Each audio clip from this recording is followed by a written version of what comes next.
Salut à tous, vous êtes dans Rex, la revue express. Ici, on décrypte les infos, les actus et les faits divers. Salut Cyriac. Salut Janice, comment ça va? Ça va, bon retour parmi nous, chic vacances. Hein? Chic vacances, on a kiffé un peu. Donc là, on est de retour.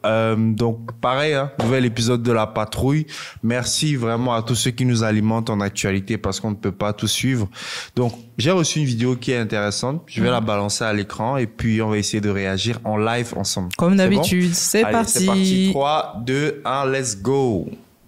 Sur le terrain de l'économie et des sanctions, on pensait qu'il y avait des sanctions contre la Russie parce que l'argent, c'est quand même le nerf de la guerre. Regardez ce qu'on apprend, que l'Europe eh bien, a augmenté de 7% ses achats de gaz naturel liquéfié à la Russie. Voilà, c'est-à-dire que pendant les combats, le business continue en quelque sorte.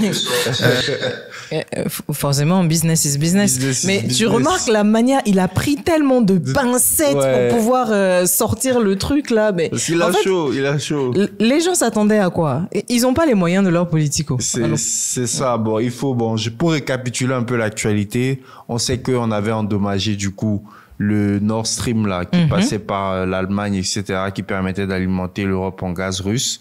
Donc il y avait deux options: importer le gaz liquéfié américain, ce qui fait que ça devait quitter l'Atlantique, ça coûtait beaucoup trop cher, et le gaz liquéfié du coup russe qui est plus proche. Mais la fierté n'a pas de prix, donc il fallait aller sur l'américain ou bien? Non les gars, je pense que le business a parlé. Donc c'est en fait déjà la vidéo vient de commencer, mais c'est vraiment ça hein, sur la vidéo. C'est vraiment l'hypocrisie. C'est une manière. Non, ils avouent en fait. Ils avouent leur échec en fait. C'est grave. Alexandre Cattet, bonsoir, merci d'être avec nous. Vous êtes économiste, fondateur du site Multipolarity Report, professeur d'économie et de finance internationale à Sciences Po Paris. Nous, ça nous étonne toujours de voir ça, qu'en fait les importations de gaz russe sont en augmentation. Pourquoi? Bah écoutez, tout simplement parce que... Et surtout, faut remettre le contexte. La chaîne, c'est LCI. Donc, il n'y a pas plus pro-Occident que cette chaîne. Donc, si eux, ils sont choqués, les gars, vraiment, mais c'est la... En fait... Vas-y. Moi, ce que j'aime même, c'est la manière dont le gars pose la question avec un peu comme un sourire narquois en même temps. Mais pourquoi? Mais pourquoi? Si il y a eu des sanctions contre le pétrole, il n'y a pas de sanctions contre l'importation de gaz russe, notamment par voie maritime, hein, de gaz liquéfié. Et il y a la loi du marché qui joue et les fournisseurs souvent, les plus compétitifs arrivent à pénétrer sur les marchés. Et donc c'est ce qui s'est passé avec le gaz russe par rapport à des compétiteurs américains ou qataris, ce qui explique cette remontée de la part du gaz russe dans les importations. Mais non les gars, soyons sérieux. Vous les avez sanctionnés, vous avez bloqué leur argent, vous avez tout fait. Et derrière, non, les mecs, sérieux. En fait, et puis ils jouent sur les mots. Non, on a décidé d'interdire le pétrole russe, mais on n'a jamais parlé du gaz.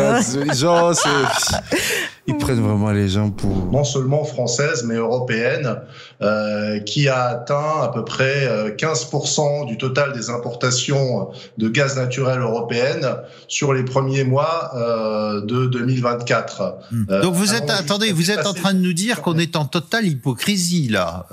C'est-à-dire qu'il n'y a pas de sanctions sur le gaz, donc allons-y. Je vous montre par exemple un chiffre de Total Énergie, qui là aussi achète du gaz à tout va aux Russes. Hein. On va peut-être le voir. 4 millions de tonnes de gaz par an pour Total Énergie. Alors l'argument c'est de dire mais on s'est engagé, c'est un contrat qui a été signé en 2018. Bah, c'est ce que j'allais dire. C'est exactement ce que j'allais dire. Ils ont signé en 2018. Pourquoi tu veux que les gars se désengagent d'un deal qui est bon pour eux juste parce que vous avez décidé que vous les mettez en embargo? En tout cas, le gars, il est parti chercher son argent. Il a pas le temps. Mais vraiment, Mais c'est de l'hypocrisie, comme il dit. Mais clairement. C'est quand même étonnant, alors qu'on aide les Ukrainiens à chasser les Russes de leur territoire. C'est tout le paradoxe en fait de cette guerre que j'avais souligné depuis le début, c'est qu'il y a des discours politiques, il y a le mécanisme des sanctions, mais la réalité sur le terrain est tout autre. Et en fin de compte, ça arrange un peu tout le monde d'avoir ces importations et ces circuits un peu parallèles aujourd'hui, parce que ça permet de garder le prix de l'énergie qui sont ceux-là auraient explosé. Encore plus que ce qu'ils n'ont augmenté, enfin l'augmentation qu'on a constatée notamment sur le gaz naturel. Et le paradoxe principal, c'est que certes, l'Europe a réduit très sensiblement ses achats de gaz russe, mais elle est aujourd'hui en train d'acheter du gaz russe à un prix 3 ou 4 fois supérieur à ce qu'elle faisait auparavant. Et la tendance dans les années à venir, c'est d'augmenter les importations de GNL, parce qu'il y a des pays comme l'Espagne, mais aussi comme la France et les Pays-Bas, qui ont de manière significative augmenté leur capacité d'importation de GNL pour faire face au fait au tarissement des flux qui venaient par pipeline. Et donc, il est fort possible qu'à l'avenir, la part du gaz russe augmente encore plus, parce que c'est un gaz qui reste compétitif par rapport à des concurrents qui doivent le transporter sur des distances beaucoup plus grandes. Oui, alors en plus, tu vois, c'est ce qu'on disait. Donc, importer, si tu vas acheter le gaz liquéfié américain, ça va traverser toute l'Atlantique, toute la logistique, tout ça va se rajouter dans les frais d'achat. Là, la Russie, c'est beaucoup plus proche. On peut faire des micmacs et tout pour récupérer le gaz. Donc, ouais, effectivement, c'est bon. GNL, je pense que ça doit être gaz naturel liquéfié. C'est ça. Et moi, ce que je constate, en fait, et qui est très drôle, les gens et l'Europe ne peuvent pas composer sans la Russie. C'est-à-dire, ils montent haut, ils descendent haut. Ils peuvent pas, en fait. Et du coup, maintenant, en fait, les gars sont maîtres du jeu. Ils sont maîtres du jeu. Là, vous payez le gaz 3 fois plus cher. Mais qu'est-ce qui va se passer après? On ne sait pas. Donc, du coup, ça veut dire que, bon, si on veut faire un raccourci un peu bébête, mais qui se tient quand même, ça veut dire que peut-être que Poutine même a déjà récupéré l'équivalent des fonds qu'on a saisis de l'autre côté. Peut-être qu'il a déjà récupéré son argent depuis. Mais clairement. Parce que tu rachètes la chose 3 fois plus cher. C'est une manière aussi, comme tu dis, très, très bien pensé, une manière de récupérer l'argent qu'on te bloque, en fait. Clairement, tu fais du x3 sur un truc où tu vendais normalement avant, c'est tout bénef en fait. Donc les sanctions n'ont pas lieu d'être, parce que c'est un secteur stratégique de la Russie. C'est pas comme s'ils vendaient, ils vendent autre chose, de l'armement et tout, mais le gaz reste le secteur stratégique de la Russie depuis la nuit des temps. Et encore une fois, moi je constate que l'Europe se piège toujours toute seule en fait. Parce que quand vous savez que vous avez beaucoup d'intérêts et vous n'avez pas les moyens de votre politique, parce qu'il y a des ressources dont vous avez besoin, vous devez vous approvisionner chez l'ennemi. Mais où va-t-on? Et ça permet de dire aussi, les gars, dans la guerre, là, il n'y a pas de sentiment, c'est que du business. Exactement. Parce que je vois beaucoup de personnes qui mettent les organes. Oui, il y a tant nombre de morts, vive la Russie, vive. Et les gars, c'est que du business. Parce que Poutine pourra aussi se dire dans son orgueil, non, je ne vends pas. Pas le gaz, oui. Tu vois. Mais lui aussi joue le jeu, parce que, c'est ça. Il faut mettre les émotions de côté. Ça pollue un peu plus parce que c'est des bateaux qui transportent plutôt que des pipelines. Vous êtes en train de nous dire que l'Europe ne pourrait pas se passer du gaz russe aujourd'hui? Aujourd'hui, c'est impossible. On a vu que l'Europe avait essayé de diversifier ses importations, et dans une certaine mesure, elle a réussi à le faire, notamment en augmentant ses importations de gaz américain. Mais les capacités américaines d'exportation sont limitées aujourd'hui. Elles pourraient peut-être augmenter encore dans les années à venir, mais c'est pas forcément, je dirais, vrai à 100%, parce qu'il y a aussi des politiques aux États-Unis qui militent pour limiter les exportations, tout simplement pour garder un prix du gaz. Mais ça, c'est typique des Américains, parce que au-delà du gaz, même avec le pétrole, tu sais que les Américains, ils ont beaucoup de réserves de pétrole qu'ils n'utilisent pas. Ouais. Ils attendent d'épuiser les réserves du monde là pour ensuite prendre les leurs et augmenter les prix. Donc ça doit être un peu la même politique avec le gaz. Effectivement, tu as raison là-dessus. C'est effectivement ça. faible sur le marché domestique, et donc la solidarité à un moment s'arrête quand les intérêts économiques des uns et des autres sont mis en jeu, ce qui se passe aujourd'hui aux États-Unis et ce qui pourrait se passer aussi avec d'autres pays comme le Japon. Avec le Japon, il y a un mécanisme de coordination qui s'est mis en place, mais là aussi on atteint les limites de ce mécanisme de coordination parce que le Japon finalement reste engagé aussi avec la Russie, notamment à travers le champ de Sakhaline qui est un immense gisement de gaz et que le Japon exploite avec la Russie et qu'il continuera d'exploiter à l'avenir. Et les affaires continuent. Sylvie Berman. Oui, la réalité, c'est qu'on a encore besoin de gaz et effectivement, on l'importe de Russie. Je rappelle, on évoquait Total tout à l'heure, que tout cela vient de la péninsule de Yamal et c'est Total qui l'a construit avec Novatek. Donc effectivement, il y a des contrats et ce n'est pas très étonnant. Alors, les Américains sont aujourd'hui... Dans le même temps, pardonnez-moi, mais une entreprise, par exemple, comme Renault, a fichu le camp de Russie du jour au lendemain en perdant des milliards. Elle était, je crois, en co-entreprise avec Lada, et ils sont partis du jour au lendemain, ils ont tout perdu. Mais alors Total a renoncé à ses projets nouveaux, mais il y a un certain nombre d'accords qui avaient été passés, et encore une fois, la France avait besoin de ce gaz. C'est pas simplement pour aider la Russie. Et par ailleurs, les Américains sont évidemment autosuffisants en matière de gaz et sont maintenant exportateurs. En revanche, ils importent 20% de leur uranium de Russie. Donc à partir du moment où ils ont besoin... J'ai une question. Ouais. À partir de quel moment est-ce que une entreprise détermine qu'elle quitte le pays? Parce que là, c'est un véritable sujet, en fait. Parce que le fait que Renault soit parti, est-ce qu'il y a des consignes gouvernementales précises? Par exemple, Emmanuel Macron qui exigerait de leurs entreprises, puisqu'ils sont dans des situations de guerre, de quitter les endroits malgré les intérêts économiques. Parce que ça me semble vraiment... ça me semble pas logique, en fait. Le souci, c'est que pendant plusieurs années, en fait, les présidents français... on va dire la vérité, étaient des commerciaux. Les présidents français sont les commerciaux pour les entreprises, en fait, françaises. Tu vois, quand tu vois Renault, Peugeot s'installer dans un pays, si tu regardes 6 mois avant, Macron était là-bas. C'est ça. Donc, c'est Macron qui va négocier, etc. Mon entreprise souhaite venir ici, etc. Comment on peut ouvrir les frontières, ainsi de suite, ainsi de suite. Donc, en général, c'est ça. Et donc, en termes de retour d'ascenseur, quand l'État aussi a besoin, ou quand l'État a besoin de mener une politique franche, etc., vous devez sortir du pays.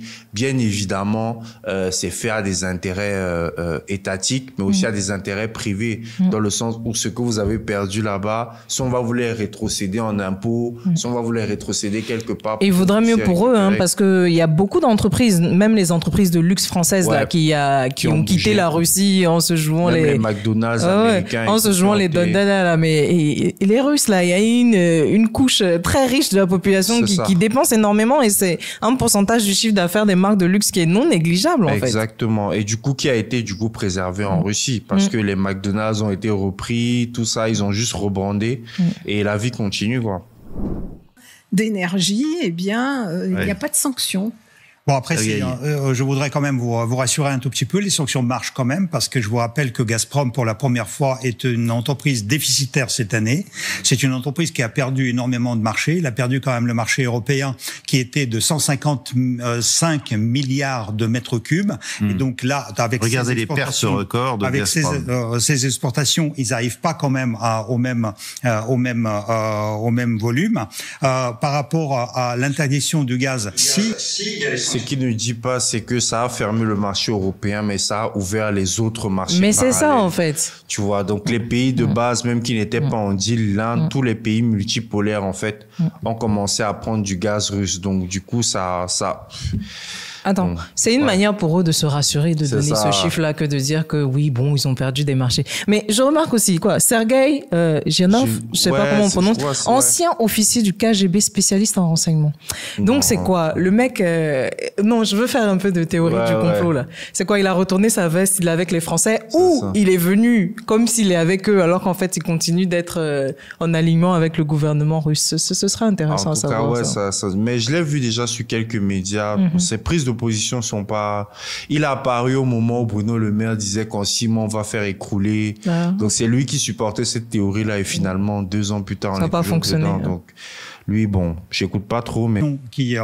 Contrairement à ce qui a été dit, il y a les sanctions sur le gaz qui existent, parce qu'il y a par exemple le projet que les Russes avaient dans la mer Arctique avec les Chinois, qui a été arrêté justement parce que les Américains ont fait la pression, et donc justement le projet avec Novatek, mais il y a ça, c'est ça. Le projet n'a pas été arrêté, il ment.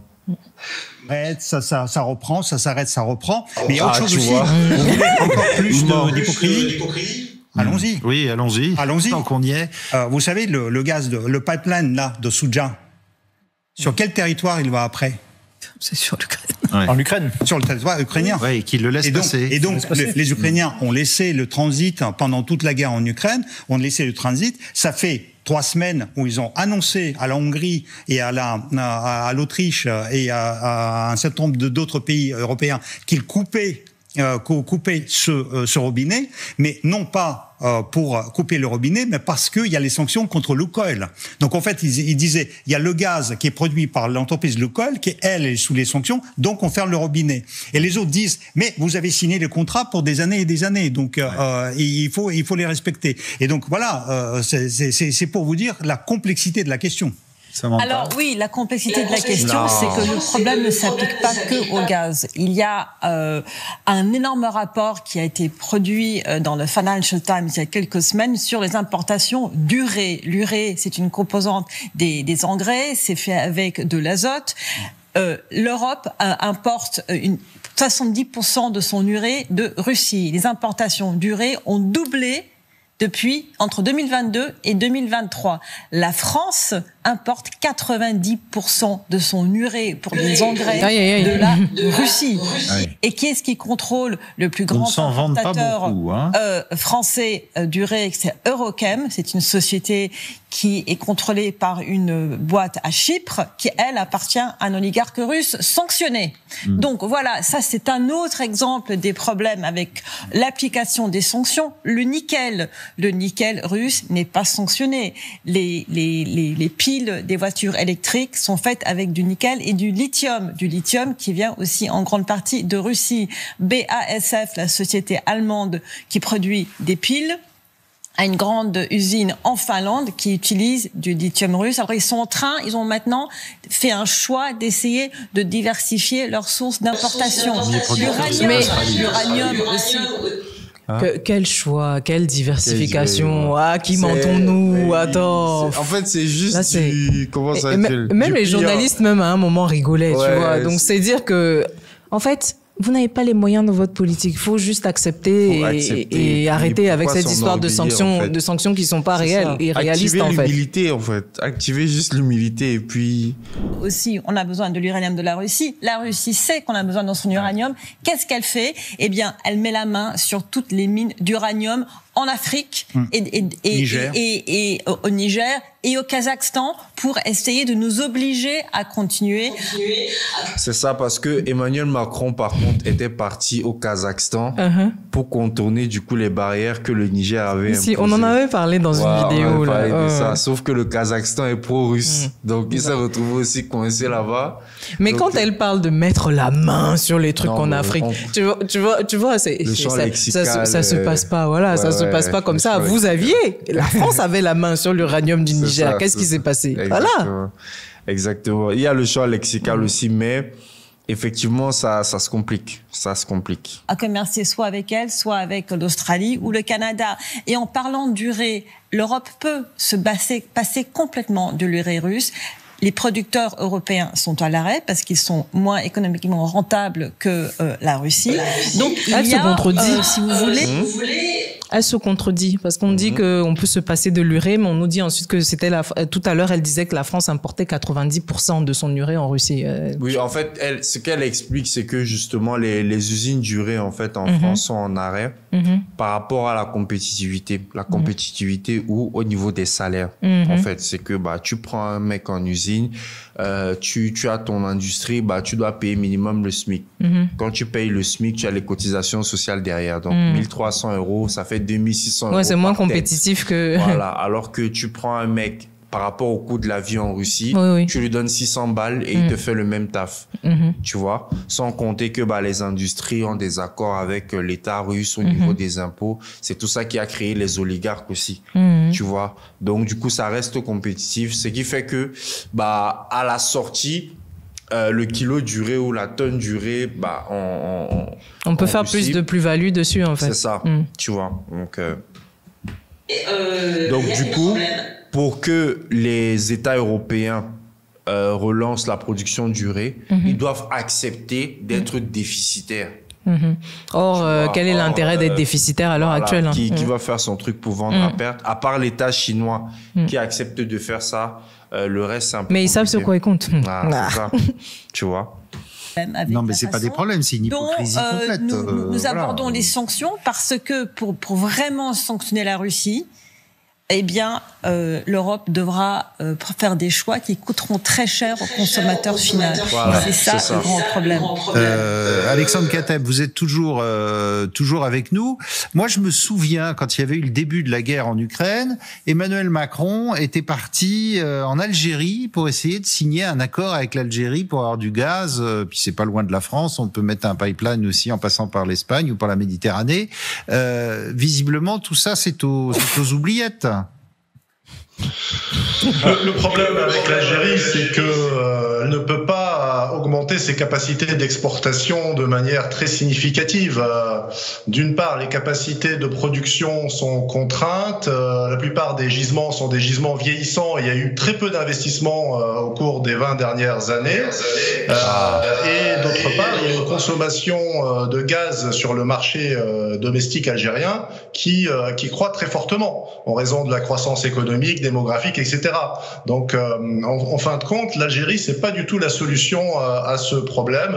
C'est peut-être une solution pour certains pays qui ont pu négocier des accords préférentiels comme l'Italie, mais avec un prix du gaz qui a été réévalué là aussi très fortement à la hausse. Et quelque part, moi, je pense l'Algérie Je pense qu'en réalité, c'est plutôt l'histoire de prix qui aurait pu faire capoter le truc parce que les relations entre la France et l'Algérie, très tendues. Voilà, faut pas qu'on se voile la face. Donc l'ancien pays colonisé qui va venir nous vendre son gaz à je sais pas moi, beaucoup plus cher, truc, nous on n'est pas prêts, on veut prendre comme dans les accords coloniaux de l'époque. Et puis tu as une question de rapport de force, comme tu expliquais avec la colonisation, c'est que effectivement tu es l'ancien colon, tu es en difficulté, donc tu as besoin. On a les moyens de se défendre aussi si tu essaies quelque chose. Donc là, c'est la situation qui se retourne et c'est beaucoup plus compliqué comme ça de faire des négociations, c'est ça.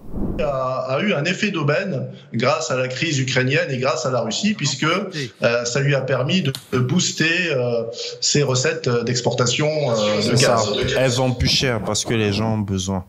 Donc voilà, c'était un peu le décrétage du jour. Donc tout a été dit. Le mot que nous retenons, hein, c'est hypocrisie. Exactement. Hypo pour les initiés. Voilà. Donc en gros, l'Europe n'a pas les moyens de sa politique. Voilà, c'est tout ce qu'il y a à dire. Ouais. Donc ça sert à rien de faire genre on peut quand on peut pas. Faut juste accepter et reconnaître. Et pour ceux peut-être qui ne maîtrisent pas un peu la situation, il y a ce qu'on appelle des baromètres. Quand vous voyez déjà que les informations de désavouement ou d'hypocrisie arrivent sur un média qui est pro-Occident, ça veut dire quand eux-mêmes commencent déjà à lâcher l'affaire, c'est que la situation est 3 fois pire. C'est ça. On prépare mentalement les gens, en fait. On prépare mentalement les gens à ce qui va arriver. Donc, c'était juste ce que j'avais à dire là-dessus. Voilà. On attend vos avis en commentaire, hein, comme d'habitude. Dites-nous ce que vous avez pensé de l'émission. N'oubliez pas de vous abonner à la chaîne de l'Investisseur Africain et activer la cloche de notification pour ne rater aucune nouvelle vidéo. À très bientôt, Cyriaque. À très bientôt, Janice. Ciao, ciao.